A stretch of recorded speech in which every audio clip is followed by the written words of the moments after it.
सरकार बताए उनके पास वर्गीकरण की क्या पॉलिसी है, किस आधार पे वो वर्गीकरण करना चाहते हैं, कौन से आंकड़े उनके पास है, कौन से डाटा उनके पास है। मैं सरकार से जानना चाहता हूँ, सरकार कमेटियां बना दे और वर्गीकरण किस फॉर्मूले में करेगी ये भी बता दे। हम सरकार को भी सुनना चाहते हैं। अभी देश में पिछले दरवाजे से कुछ नहीं होगा, जो कुछ होगा हमने सामने होगा। अगर हमारे अधिकारों की बात आएगी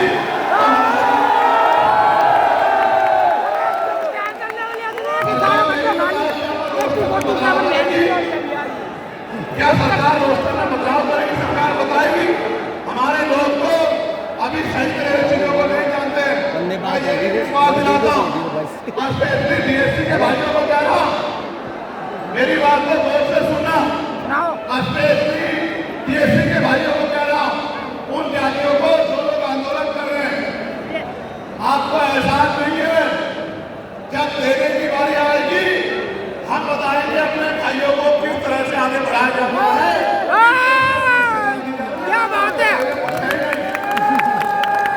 मैं आपको विश्वास दिला करता हूँ, डीएससी के जो हमारे भाई हैं, हम जो टाइम देख रहे हैं समाज के भाइयों, धानुक समाज के भाइयों और बागड़ी समाज के भाइयों और किसी सैसी समाज के भाइयों, मैं चंद्रशेखर आजाद वचन देके कहता हूँ बहुजन समाज के सामने, ये हमारी आपसी बातचीत है। आप दुश्मन के इशारों पे काम मत करो। हम लोग बैठ के अपनी लड़ाई को निपटा लेंगे। हम लोग अपने आप बैठ के चर्चा करके आपके साथ बैठ के, अगर कहीं हमें कुछ डर भी है, आप चीजों को नहीं समझ पा रहे या हम लोग समझा नहीं पा रहे, अगर आपको अधिकार मिलता है तो बताओ। हमारे किसी व्यक्ति को तकलीफ है क्या? बताओ। अगर हमारे डीएससी के भाइयों को अधिकार मिलता, बताओ, हाथ उठा के बताओ, तकलीफ है क्या हमें किसी को? ये इतना बड़ा जन समूह गवाही दे रहा है, अगर डीएससी के भाइयों को कुछ मिलता है तो हमें तकलीफ नहीं है। लेकिन हम इस सरकार की मंशा को जानते हैं, हम इस सरकार को जानते हैं, चरित्र को जानते हैं।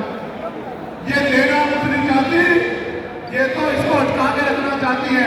आप ये देख लेना, इन्हीं के कुछ लोग फाइनल सुप्रीम कोर्ट चले जाएंगे। जैसे उदाहरण के तौर पर गौर करो, 69,000 शिक्षक भर्ती में सरकार ने 20,000 पदों पर घोटाला किया। हम लोगों ने आंदोलन किया तो सरकार ने 6,890 की लिस्ट जारी की। फिर अपने लोगों को हाईकोर्ट भेज के उस पर रोक लगवा दी। फिर हाईकोर्ट में फिर हमारे लोग लड़े तो उन्होंने कहा दोबारा लिस्ट जारी करो, इनको अधिकार मिलना चाहिए।